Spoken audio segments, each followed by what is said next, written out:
that was our freestyle session. That always felt like that. Like honestly, like City vs City was like, holy crap, people from San Francisco are here. Oh my god, LA, K-Mel, you know, like Natron, like it was just some of the battles we had seen that we were just like, wow, like that was they were amazing. Some of the best ones I thought, the best City vs City I felt like in my opinion was City vs City 4 at Cicero Stadium. I went to that. Yeah, and that was a fun time. I was me and my homie Shannon went and we were gonna crash like around the block from Cicero Stadium. We were gonna crash in our car. This is before Airbnbs, and I think Right. we weren't even old enough to rent a hotel. Like you had to be 21. We were 19, I think. Said, but we out here. And my homies were man of God, Jarius. Okay. Yeah, he had seen us and he was all like, what do y'all do? Where y'all going? Like, where y'all headed after? We're like, oh, we're just gonna crash. They're like, are you crazy? You know what hood you're in? And I'm like, I'm like,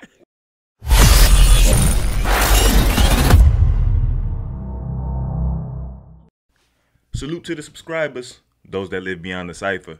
I am your host, Illskillz. This is Beyond the Cypher, the podcast that shows the humanity and the superhuman. If you're new to the channel, please consider hitting the like and subscribe buttons. They cost you nothing. Today, for episode 31, Detroit versus everybody, we have one of the cogs in the Detroit dance scene. Not only a b-boy himself, but also the executive director of the Motor City Street Dance Academy, an event organizer, and a member of Fresh Classic Street Dance Team. We have Mavone. Welcome to the show, Mav. What up?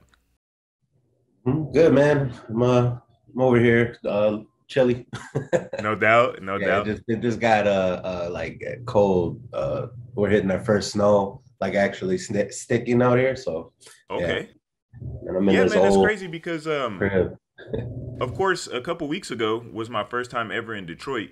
Yeah. And apparently, from what my crewmate was saying, the day we flew out, which was that Sunday, it actually snowed. I guess it didn't stick, but Nah. it did snow.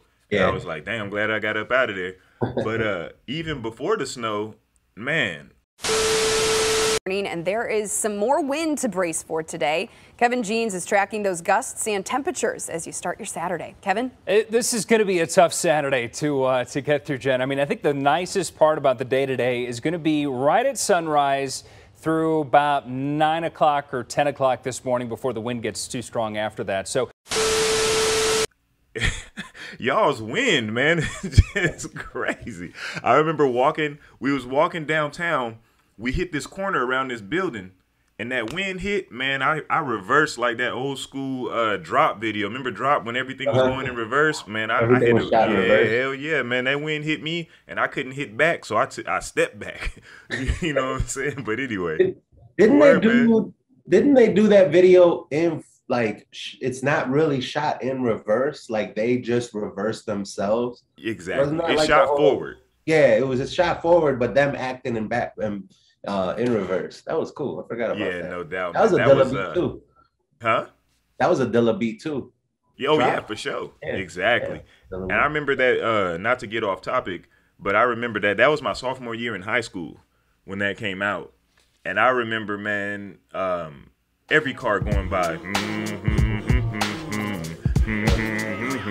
It was like that was like the song of that year that dropped, and that was dope. I always loved that and that end part. That end part was always just like the way that they kept the beat going and just talking over it. We're flying, we're dropping, zero. Yeah, man. Classic hip hop moment, especially for the West Coast, you know what I'm saying? But let's get into you. Now, something that caught me, I came across your name before we actually started doing this podcast. And I was like, oh, Mavone from Detroit, and being a fan of battle rap, you also have Mavone from Detroit. All right, DJ, kick that shit. Yo, y'all ready for death? Y'all ready for death? Mavone, the fat killer, the game that got ugly. Let's go. Yo, I seen your type before, you think you're tough. Battle you, bitch, you lucky I don't beat you up. In the game of fisticuffs, I push your face back. You can't fuck with me, man, really, just face facts. It's you versus me in a battle of 10 rounds. It's like Muggsy Bogues trying to buck with Jim Brown. Dumb as fuck. I'm the type to run them up, come in the club drunk as fuck, slap your bitch so we can you up. Where do you get your name from? And are you a fan of him? Is that like kind of like a homage to him? No. I didn't know him when I came up with mine originally and stuff, but Marv's the homie. I always catch a lot of his stuff. It's wild, like how close our scene is and stuff like that. Like we had talked about like getting, you know, his fam comes over to the studio, to the academy and stuff like that. But yeah, Marv's the homie, Mavone. Mav comes from an acronym originally, like it was like how I approached the Cypher, make them all victims, like, you know, just getting in there, bullying everybody, just, you know, that kind of thing. And then sometime around like 2013, 2014, the one actually took meaning because I took a workshop from Poe One, and he had said, you know, his one stands for originality never ends. And I was like, oh, that's ill. Like, you know, originality never ends. So I kind of was like, that was my homage to him because I really liked his style.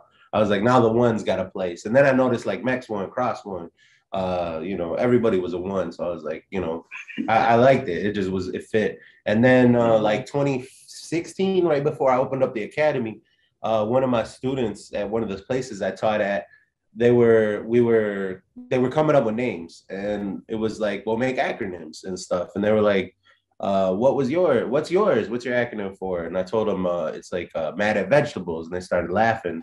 And the kid told me, he was like, oh, I thought it was making a voice because you always talk about youth voice. And I was like, ooh. Now it is.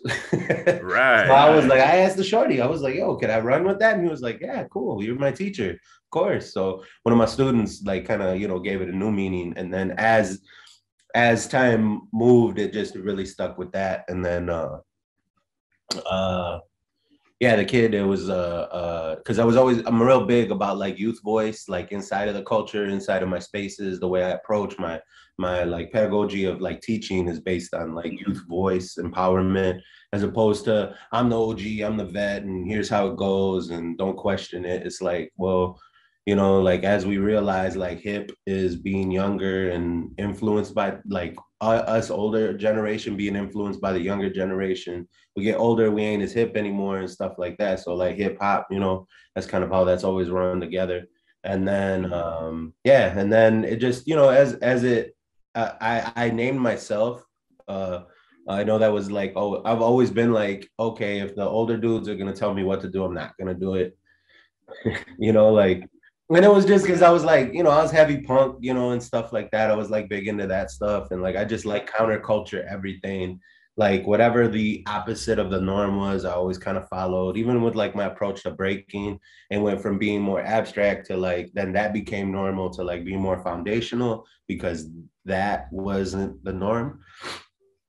So it was always on that sort of thing. So it was like when I named myself, I always said Mav One weight, you know, like Mav One weighs a ton. Like, you know, it was like, you know, give it time, and, you know, it don't have any weight to the name yet, but give it a minute, and Mav One weighs a ton, you know. So it's like all those like you know, like the hip hop shit to it, you know, back and forth. No doubt. That is ill, man. And I was gonna ask you, so you know, being what's that? Oh, there it is. Yeah, one of my stickers. I don't know if that'll show up right, my backwards, whatever, but no, it's good. I did have a question for you though. So like you said that, you know, when everybody was traditional, you were abstract, and then when everybody, you know, jumped on the abstract, you was like, well, I'm gonna go traditional just to be like counterculture and stuff. Mm-hmm. Who were your abstract influences? I always ask, being from the, you know, being from the Southwest and being from Arizona, I always wonder, you know what I'm saying, like, I always like to see if that got out in different places that it got out too, you know? Like those four, I definitely watched breaking at that time and was like, wow, this is unique. I really like this and stuff. So and the OSA guys, the yeah, the OSA guys. Yep. And then